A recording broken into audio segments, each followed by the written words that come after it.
Welcome back. It's still the morning brief on Channels Television. And this morning, we'll start off the first leg of our conversation with something very, very critical. And it has to do with our electoral process. Yiaga Africa has conducted a survey that is quite revealing about who wants to vote in 2027 and why you want to vote in 2027. And in fact, the survey lets us know that quite a number of Nigerians, in a departure of what you would have thought, want to vote, but they're afraid for their lives. Violence is key. And of course, there's also regional disparities shaping the outcomes of this survey to the effect that more people in some parts of the country want to vote than the others. So let's find out more about what's inside this survey. And we have a panel this morning that will help us understand this survey and what can be done about it ahead of 2027. Joining us, we have Madam Cynthia Mbamalu. She's the Director of Programs, Yiaga Africa. We also have Mr. Yusuf Dantale, Chairman, Interparty Advisory Council. And also joining us is Mr. Ladan Saliu, a chieftain of the African Democratic Congress. Ladies and gentlemen, thank you for joining us on the program. Good morning.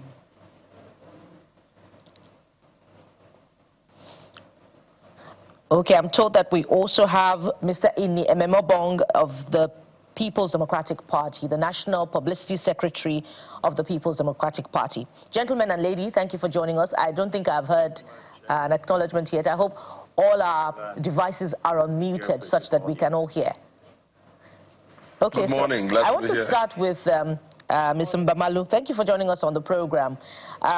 First of all, take us through the high points of this survey, the sample size also, so we know how representative it is of the views of the generality of Nigerians. Thank you and good morning. I mean, the major high point for us is the fact that Nigerians still believe in democracy, because if you have a high percentage of citizens who have the intention or who would love to vote, who have the intention to vote at 77%, it shows that people still have faith in democracy. And I think that is the high point. The bigger question is, how do we translate this intention to vote into actual voting? But like you mentioned, this survey was actually conducted in December 2025, from the 1st to the 5th of December.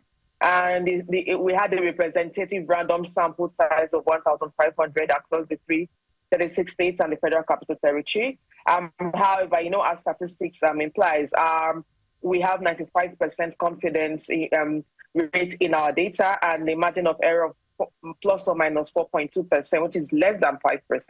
And so for us, it is the data is quite representative, and this is the first in a series because we'll be conducting several series moving towards the next elections. The idea one was to understand how voters think, the intention of voters towards the next elections, to understand the driving force, what are the driving forces behind voters' intention, and what are the factors that could either inhibit or support voters turning up to vote, and importantly, assessing the confidence level in the electoral process and the elections management body. And so the survey in itself is quite representative, and we looked at respondents from different age categories. So beginning exactly from those who are 18 and above, because we focused on the voting age, so 18 and above. And so you see the data disaggregated between 18 to 35 and 36 to 60. And then we also looked at a gender representation to ensure that we had representation of both gender at almost the same percentages. And then we looked at income, so educational qualification and income of different respondents. The idea was to have quite representative samples, looking at different factors that influence how voters engage and how voters make their decision. And so if you ask me what were the major high points, I think it's clear 77% of Nigerians have the intention to vote. However, from these percentages of Nigerians, about 42%, their major fear is a fear for electoral violence. And you wouldn't disassociate that with the current reality, because the worry is that this is just at this stage, if the security situation worsens, it would create further fear in the minds of voters and limit voter participation. But then there's also the question around the trust in the Electoral Commission. Only 45% of the voters, of the respondents, expressed trust or confidence in the Electoral Commission. That is important data because if you look at how voters engage, once there is low confidence in the elections management body, it affects how they perceive outcomes and how they engage the electoral process. And so if you look at the data is telling us that across the geopolitical zone, there is lower trust in the South-South and the Southeastern region. And if you connect this data to the data on intention to vote, that is also the region. Those are the two regions that express lower intention in voter participation.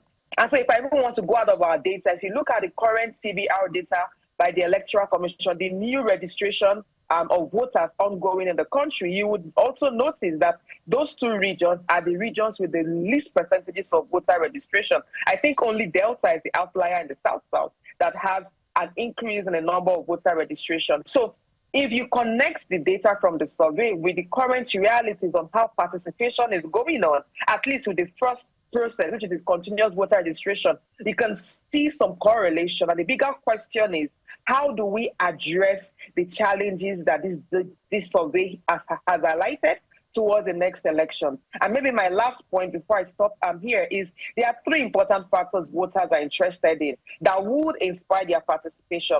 The first is obviously security. The second is the quality of candidates. And this brings me to the point of the role of political parties. Most times our parties forget that they are an important and critical situation. They are important and they are critical when it comes to how citizens engage the electoral process and believe in democracy. So as long as we don't have quality candidates that voters can connect with and associate themselves with, it would affect their interest, one, in participation, and it would limit their enthusiasm to turn out to vote on election day. And so we need to also begin to call on our political class, because if we do not have quality or credible candidates, voters would not be interested in showing up to vote. And if we have this trend of parties moving, this new tendency of moving to a one-party state, what happens is we limit options. And when we don't have options and quality and credible options, you limit voters' choice and voters' turnout. I think the last part from that is logistics. So you can get security right. We need quality candidates, but we need improved elections logistics management, because voters want to turn out in their numbers.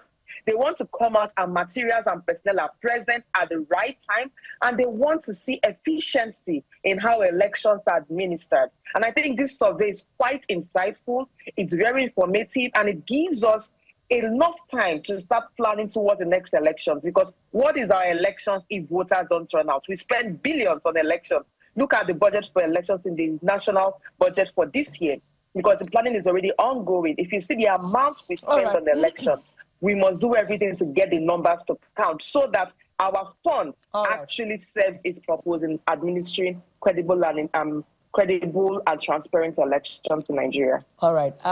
A very detailed survey and very easy to understand. You just have to go to the website of Yiaga Africa and you'll find this survey and digest it and, ask the necessary questions. Of course, the conversation continues. But let me come to Dr. Saliu of the African Democratic Congress, because the survey is quite revealing about the responsibility of political parties on many levels. The dominance of intention of voting seen in some regions as against the others, the percentage of Nigerians that have a low trust quotient in the electoral umpire, these information show the extent to which political parties are carrying out their responsibilities or not carrying out their responsibilities. I know that there are quite a number of high points that you'll want to react to. But first of all, let's talk about the Northwest and Northeast having 67% and 45% of intention, demonstration of intention to vote in the coming elections. Dr. Saliu.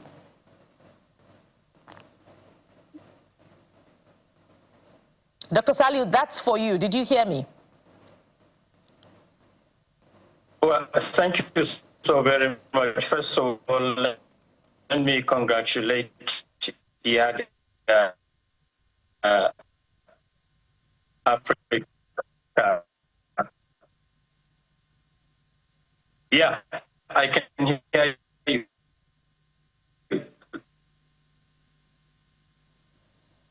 Oh dear. Seems to be like the network is. Dr. Saleh, I don't know what's going on with your network, but we also can you hear us? Okay. We're also trying to get. I can hear you. Okay, fantastic. We were not hearing what you were saying. I don't know. The network was distorting your words. So please go ahead, sir. Okay. First of all, I'd like to, Nigerians should congratulate Yiaga Africa for a very comprehensive and defining report. Study going forward. The research was excellent, and to me, it's a clarion call, for a wake-up call for Nigerians generally, and for every democratic-minded, people. To read the report thoroughly and digest it and understand some of the intricacies and the troubling points of our own, elections going forward and how we can improve it. Now, the report shows that the preponderance of voters in the northwest and the northeastern part of the country, are eager to vote. This is entirely because of the charged, if you like, the charged political atmosphere. A lot of people are, are having, worries. They are, not particularly impressed by the way politics is being done, and they believe that their votes will count, and so they can't wait for 2027 to cast their votes and see if they can, by doing so, can change the narrative and elect, credible and credit-worthy candidates that will change the face of politics in those regions in particular, but in Nigeria in general. And I am convinced that some of the figures you see in the Northwest, as expressed in the report, 67% and 47% or thereabout in the Northeast. And it also explains the kind of predicament that the people, in those regions are going through. The issues of insecurity, the issues of poverty, the socially vulnerable groups that have lost faith in government and the capacity of government to deliver them from the challenges of life and living and the constraints, that they go through under the shackles of poverty day in, day out. So I am convinced that these figures that you see, 67% in the Northwest and 43 or thereabout in the Northeast, just explains the existential predicament of the people in those regions to the conditions of life and living in these areas. And I want to believe that there will be a lot of surge in, voter registration or revalidation going forward through, looking at these reports. The insecurity issue is very, very intricate. It's very delicate. And it also defines some of the sentiments and the fears and the perceptions of the people, about the way government is handling these issues. So basically the report, like I said at the beginning, is a wake-up call to Nigerian government, to institutions of the state that are controlling crime and criminality and violence, and the electoral empire, that is the electoral umpire, that is INEC, to rise to the occasion to address some of the genuine fears and worries and perceptions, and managing those perceptions truthfully and sincerely for the general interest of our public. I am convinced that this report, if it is studied and bicycled around institutions to understand the delicate nature of the challenges we have going forward, it will serve the country and democracy better. All right, Mr. Sali, let's take it to Mr. Niememabong in Abuja studio. I understand Mr. Dantale Yusuf of IPAC has also joined us in Abuja studio. Mr. Yusuf, thank you for coming on the program. Ms. Aini, and we're also supposed to have the APC National Publicity Secretary, but perhaps there's been some mix-up. Maybe he will join us later on in the program because we want to have an expansive panel of both the ruling, opposition, IPAC, and the civil society organization. That's why we have ADC, APC, we're supposed to have APC, PDP, IPAC, and of course, Yiaga Africa. Ms. Aini, let's come to you. This document, I'm sure, is very good for any political party that is interested in winning the election, because this is where strategy comes in. I want to know, and maybe Nigerians want to understand, from what you've seen so far, let's stay with the intention to vote, for instance. You're seeing that the Northwest and the Northeast, they're ruling in the number. Northwest, for instance, 67% of the vote, of the voters say, from the sample side, they say they are interested in voting. And then you see the South-South and the Southeast saying, look, for some of the reasons listed, they don't trust the system and all of that. How, for instance, is the PDP looking, how will the PDP look at this particular data and be strategic about the next election? Yeah, Jeff, good morning, and glad to be here. First is to thank Yiaga Africa for this very data-driven disposition. And immediately our politics gets to the point of being data-driven. It makes it more predictable. And elections are the nexus of electoral democracy. And therefore, we must ensure that these processes are very well done. And I thank them for disaggregating the data, because it's one thing to have data, it's another thing to disaggregate the data, it's another thing to communicate the data.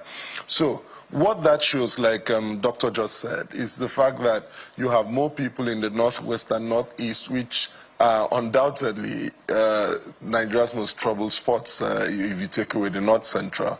And you know, there are times when things happen and you're asking, why are these things happening? And you're asking, so what can I do to ensure that this thing doesn't happen again? So I'm sure it's a natural reaction to the insecurity, to the lived experience that the people in the Northeast and Northwest are having.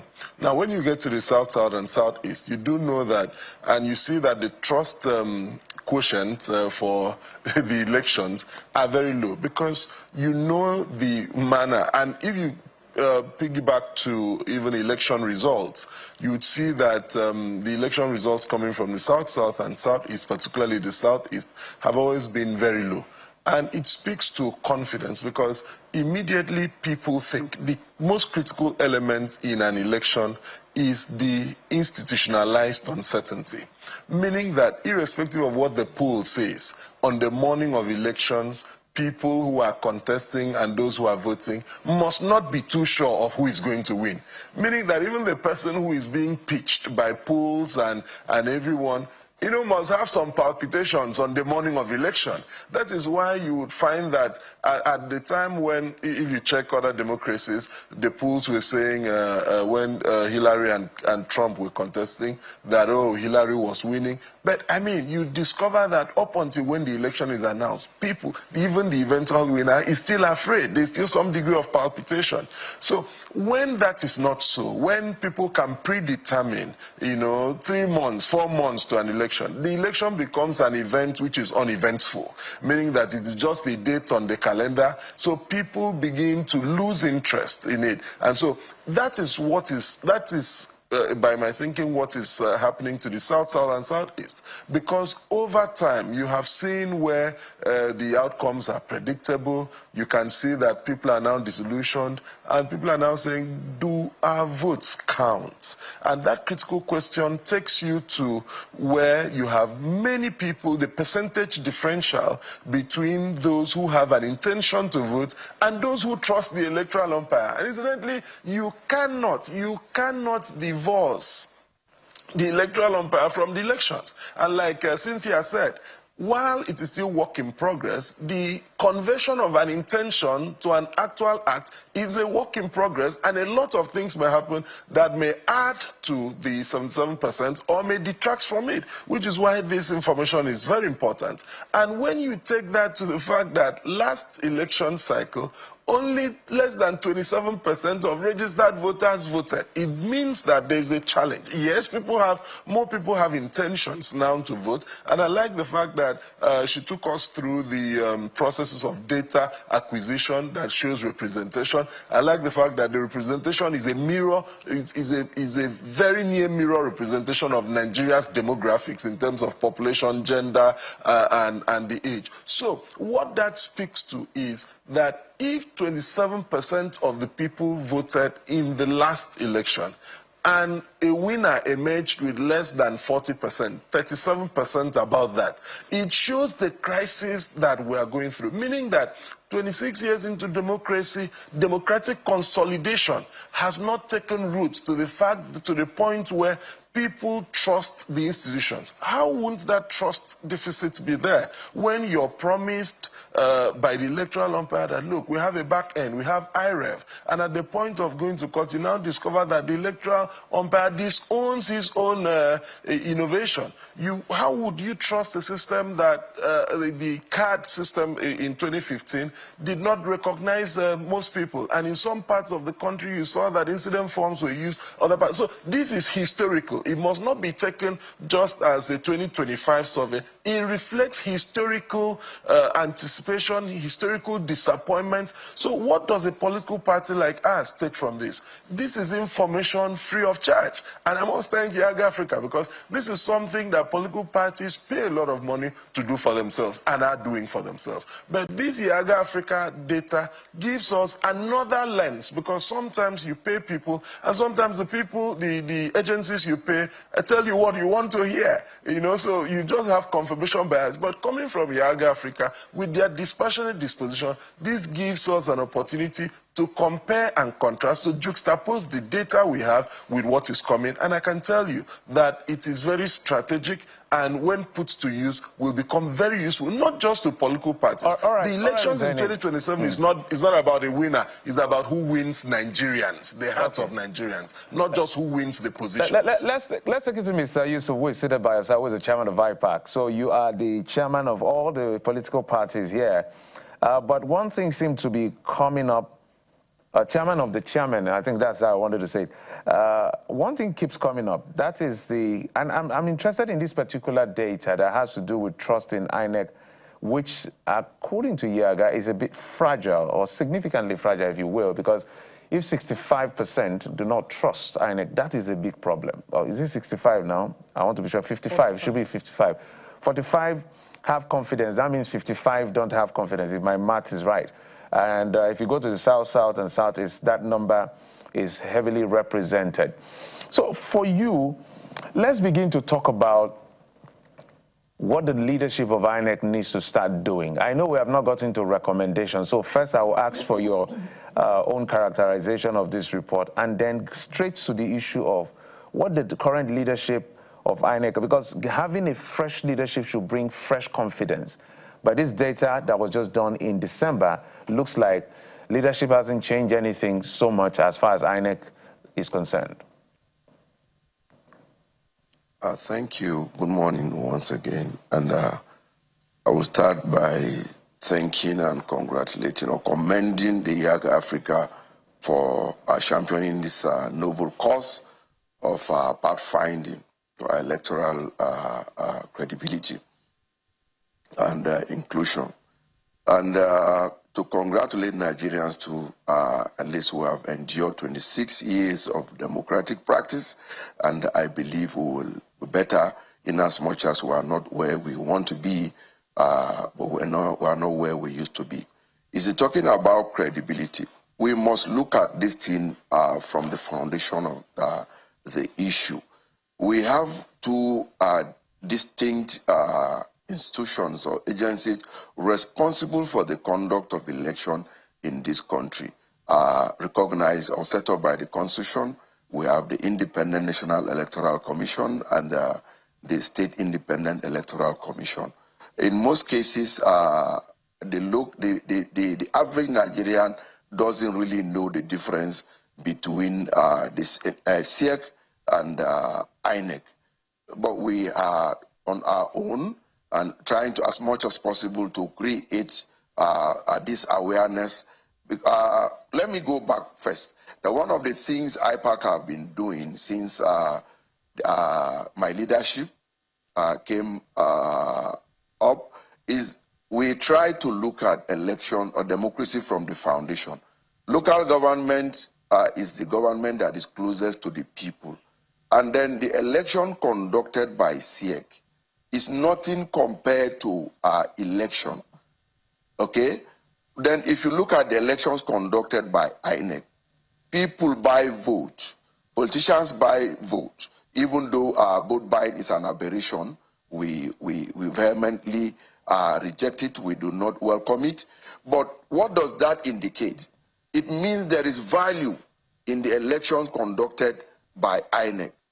And the elections conducted by SIEC, nobody buy votes. So what that means is that there are no votes to buy. It is allocation of votes. So the average Nigerian, most times, especially at the local level, does not really know the difference between elections that is conducted by INEC and that is conducted by SIEC. Election in the last the 2023 general elections, yes, there's a lot of voter apathy, but what we saw there, the 27 or 24% that we have, is a true reflection of voters because of the cleaning up of voters register embarked upon with the introduction of beavers, okay, by INEC under the leadership of Professor Mahmoud. That allocation was no longer possible. So you see that what was used to buy vote increased at all levels. So we'll continue to educate Nigeria, to create this awareness at all levels on the need to come out to see that vote counts. In the election of 2023, we saw where sitting governors could not make senatorial elections. It happened in Enugu, it happened in Benue, it happened in Kebbi.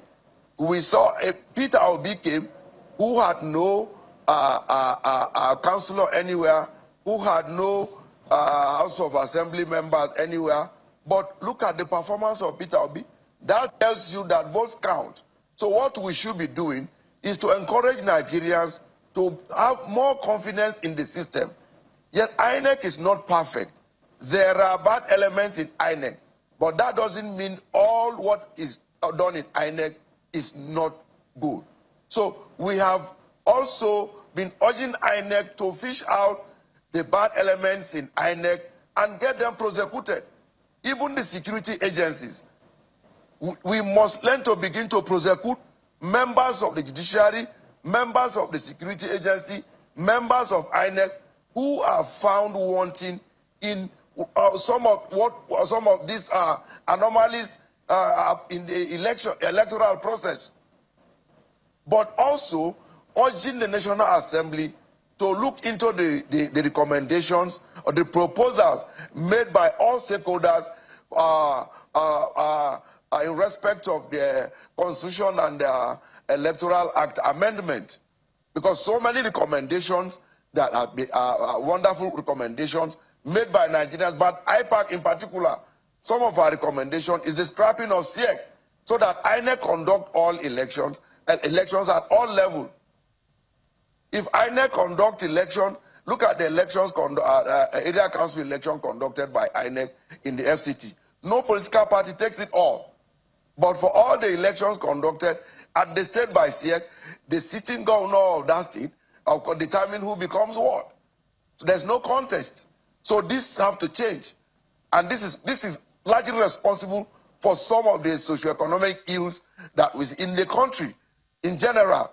Because Nigerians are not allowed to vote the people, or they do not have the opportunity to vote the people that they really know, that they really trust, to rule them at the councillorship and then local government chairmanship level. This must change. So it is an appeal to all of us to come together to make this country at the democratic space better. You know, Yiaga Mr. Africa has done very well. If I may come in there, you know, the survey does confirm some of the things that you're saying. For instance, you know, one part of the survey that is quite compelling is that many young voters view elections as transactionals. 48% of young voters. Now, compare that with 68% of the elderly who view elections as a civic duty, not as transaction. But young people view it as, you know, a transactional. And that speaks to the role of political parties. But I'll bring my next question now to Ms. Mbamalu. There's another aspect of the survey that speaks to the role of political parties. And I want you to provide interventions here from the point of view of a, you know, civil society advocate to tell us whether or not the political parties are living up to their billing, you know, their functions. 76% of Nigerians are unaware of recent electoral reforms. And young Nigerians between 18 to 35 are less likely to vote than middle-aged voters from 36 to 60 years. So this speaks to the role of political parties. Why is this vacuum if they're indeed doing their work? Well, I guess I'll begin with the last point of your question. It's, are they really doing their work? That is where the bigger question is. Our political parties have struggled since our transition to democracy to properly build institutions and structures that would enable the sustainability of a party system that drives democracy. So what we have is a democracy without Democrats in political parties. So you cannot be a Democrat, a party in a democracy, and do not you do not believe or share democratic practices or live through democratic practices. And what do I mean by that? The first is parties have consistently failed in their role to promote civic and democratic democracy education. We think most times it's an INEC's role to conduct voter and civic education. Yes, INEC has a role with that, but parties ordinarily ought to invest in civic and voter education, because one way to expand knowledge on electoral reforms is for parties to actually break this down to what it means in real terms to their party faithfuls and to voters as part of its mobilization strategy. But parties are failing consistently in doing that. The second is parties are also failing to inspire confidence in our democracy through their actions. Earlier, I made a remark around our gradual trend moving towards one-party state is because what we have are politicians who are parts of political parties but do not have an ideology or shared values or shared purpose in that party. So what they view parties as are just simple tools for accessing political power. And so if any party would give me better chance of winning an election, I move to that party. I don't care about democracy. So what we have is a recycling of individuals in different parties without a clear party ideology or clear party identity. And so when we do not have clear party ideology or clear party identity, what we have are just individuals who are dealing with identity crisis and are basically rascally in their actions, because we just move from one party to the next. We're not interested in how citizens engage the process. We're not interested in building trust and confidence in democracy. So our parties are failing, and this data has shown us that. You talked about 76% do not know about electoral reform. Younger voters between 18 to 35, so basically Gen Zs and some parts of millennials, do not believe in voting. That's what we call the youth paradox. They would engage online, but they are not willing to turn out to vote. They don't think they have the least intention to vote. And they view the elections as transactional. What is that telling us? one, our political parties have failed. They need to wake up to their responsibility. Because one way to inspire youth trust and youth confidence in the process is to review your strategy on reaching out to this particular category of voters. All right, and I'm so glad that the political parties are well represented here. So, Mr. Ememabong, you have the verdict. Dr. Ladan Saliu, you have the verdict. I'll begin with you, Dr. Saliu. Please respond to the verdict that you have received from Ms. Mbamalu. Well, first of all, I think while she is, to an extent, right and correct, there are also other impediments. First and foremost, the Independent National Electoral Commission. Once you don't have a very credible and credit-worthy and trusted institution that superintends over the entire process, then confidence begins to erode. Credibility matters. And when you look at the figures by Yiaga, 52% of the respondents say they don't. The INEC has no impact, and then 12% say categorically that INEC has a negative impact. When you put the two together, that's 64% negative perception of INEC. And so you ask yourself as a citizen, does the zebra change its colors? Does the leopard change its spots?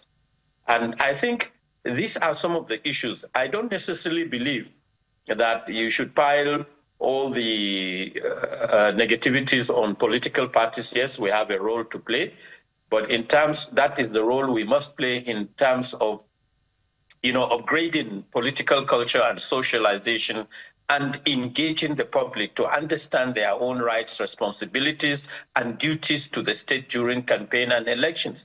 That is a given.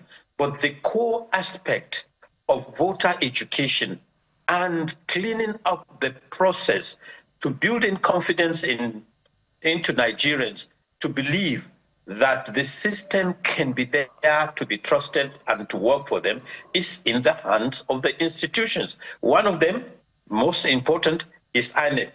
And so if you have a loss of trust in institutions that are inextricably linked or connected to the success of an election, then you have a problem.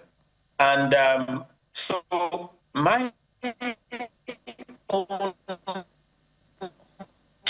take on this is... Dr. Saliu, we're beginning to have challenges with yes, your connection. The political parties must, upgrade their own internal mechanisms of engagement. Then I would yield the space when the connection is re-established so that the others can contribute. All right. Let's bring in Ms. Ememabong. You also respond to the question that Bukola did ask. But in addition to that, I'm looking at what will drive voting choices in 2027. Surprisingly, economic conditions just stands at 17%. Quality of candidates is standing at 21%. This is important because what happens is either we see the same set of people or people that don't inspire the voters to come out. So I would like you to speak to the verdict by Cynthia of Yiaga Africa, as well as this issue around the quality of candidates, what your party, for instance, is doing about it ahead of 2027.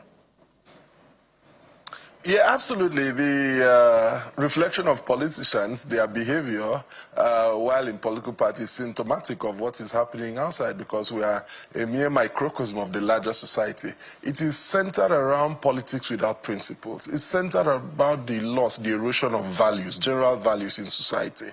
And so when any society that commodifies values and places wealth at the echelon of its value system would always fall the way we are falling. So like Cynthia said, I agree with her. Politicians now see political parties as a special purpose vehicle, and you hear them say it when they are defecting, that look, this vehicle takes you, the vehicle that takes you to Lagos must not be the vehicle that you use to run around in Lagos. So one vehicle takes you to Abuja, and the other vehicle takes you around Abuja, and probably when you're coming back home, you take another one. That is the transactional nature that many politicians, which is what is fueling the drift to the one-party system, because people think that, look, even the politicians themselves, if this survey was done on politicians and those who want to contest election, you see that they don't even trust the system, which is why they are saying, look, let's go over to the ruling party. So what does this portend for us? What it portends is the fact that I like truly that this data is emerging, and what to do is that political parties must know that their choices of candidates count. It matters. Why does it matter? Because people follow people. Away from the people, there are undecided voters who are neither who belong to any or who do not belong to any of the political parties, and are trying to listen to say who has the best message, whose message resonates with my values and the things I know. So if we do not have new introductions into the system, like my brother said, at the introduction of a Peter Obi with a new message the last time, you also saw that a lot of voters who did not vote previously followed the message. The fact that you have a demography that engages online but reduces, that engagement reduces as it comes to physical engagement, is also showing that the issues of security are critical. But now, so what's the PDP doing about that? That's why under the Turaki-led administration, we are getting a rebirth process to engage with these young people. The data we have also shows that if we engage with these young people and those who refuse to vote, those who haven't voted before, who are voting for the first time, and those who refuse to vote the other time, and what are the things they're demanding? They demand internal democracy. They want to be sure that their voices are heard first within the political party, and that if their voices are heard in candidate selection process, leadership emergence, that it means they can now have trust in the larger elections that will be coming. So for us as a political party, we are listening more. We are opening more channels of listening than channels of talking. So the leadership has more ears than mouth, which is why we have 2 ears and 1 mouth. So that is what we are doing, to ensure that we can listen to them. What are the pain points? What are the issues that affect them? How do these things affect them? And how do they want us to respond to it? Because it is not just the issue of what in this data. It's also the issue of how and why. Why are we changing? Are we just changing so that we can manipulate them to get their votes for election? No, we are changing because we need to entrench the political culture that democratization and democracy becomes normative. Ms. Eni, we wish we had more. This conversation is an ongoing one. Today is just perhaps the first phase because there's a lot to explore with this data.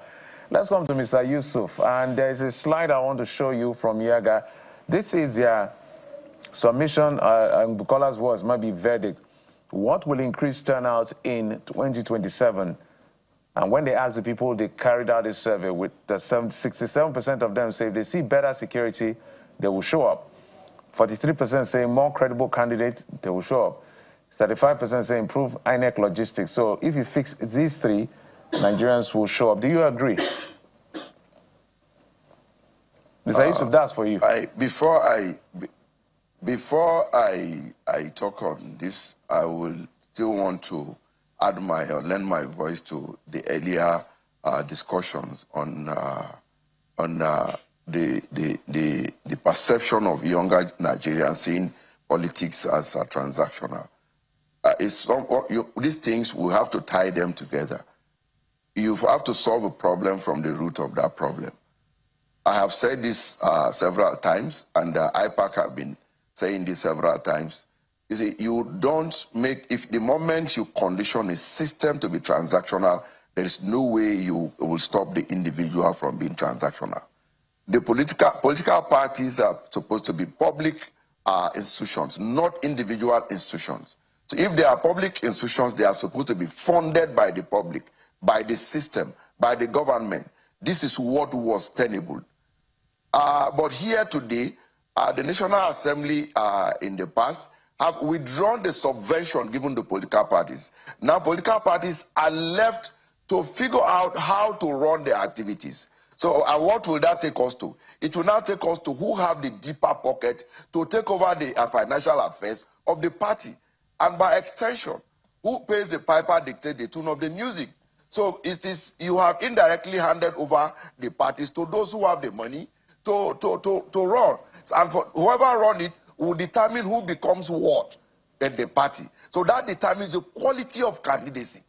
People, those who sponsor, who finance the parties, will now bring in those who are loyal to them, okay, to occupy positions in the party. By extension, occupy positions in the administration of governance, or in governance in the loyal society. That is where we are. So where we need to concentrate our effort more, it is that the quality of candidates, that how are candidates being produced by political parties, before we talk about INEC. Because political party does, I think, I would say 70 to 80% of the process. The process of bringing up the primary elections. As long as parties do not have money to run their affairs, to be on independently, and rely on certain individuals to do it, this system will continue to be transactional. And then, for issue of this, when you talk the security we are talking about, I mentioned this earlier, that the quality of government we have at the local government. In the past, local government embark on things like construction of feeder road, clinic, schools, market square, but today it's not like that. In certain states, we are aware that the governors, after imposing, coronating their local government chairman, the boys who are loyal to them as chairman, and the allocation come, what happens? They just bring them to one place, do what they abracadabra, and then the money goes back to this, where it came from, at the state level. So some of this must be addressed. There must be independence. Thanks to President Ahmed Ashwaju Bola Tinubu, his administration tried to enthrone financial autonomy at the local government level. The Supreme Court made a declaration, but till today, we are yet to see the implementation of that judgment. So it is wrong. We have to begin to look at this, because we have to tie our economic life to our political life, to our social life. As long as people are not able to feed themselves or take care of their basic needs, or government is absent, you are calling for innovations. And that innovations will come in form of conventional crimes, that we have insecurity. So even if you deploy anything to kill or arrest some of these criminals, they will still be as coming. So we have to look at the foundation. Why are we arresting and killing and fighting them, and they still keep on coming? In the words of Robert Bridges, he said people react to social situations in 5 ways. The first one, conform. The second one, innovate. The third one, retreat. The fourth, ritualize. And then the fifth one, rebel against the system. So we have to go. Our problem is foundational. We must not take one aspect and then leave the other. Very important points you've made there. The electoral system is very, very connected to the socioeconomic challenges that we're experiencing as a nation. And, you know, a very critical part of the survey speaks about the lack of confidence in INEC. And so INEC was supposed to have been represented on this panel, but, you know, in the last couple of years, we've hardly seen, you know, direct communication between INEC and the people, especially in the mainstream media, beyond statements. And this is a call to INEC to be more open, to have an open door policy, because INEC is supposed to be responding as well to aspects of this survey. But we must anchor at this point. It's an ongoing conversation. Again, the report is available on Yiaga Africa's website. You can, you know, access the report and continue the conversation online. The very first test for this survey would be the coming elections in Ekiti and Osun. And, you know, more recently, closer, I beg your pardon, would be the area council elections in the FCT.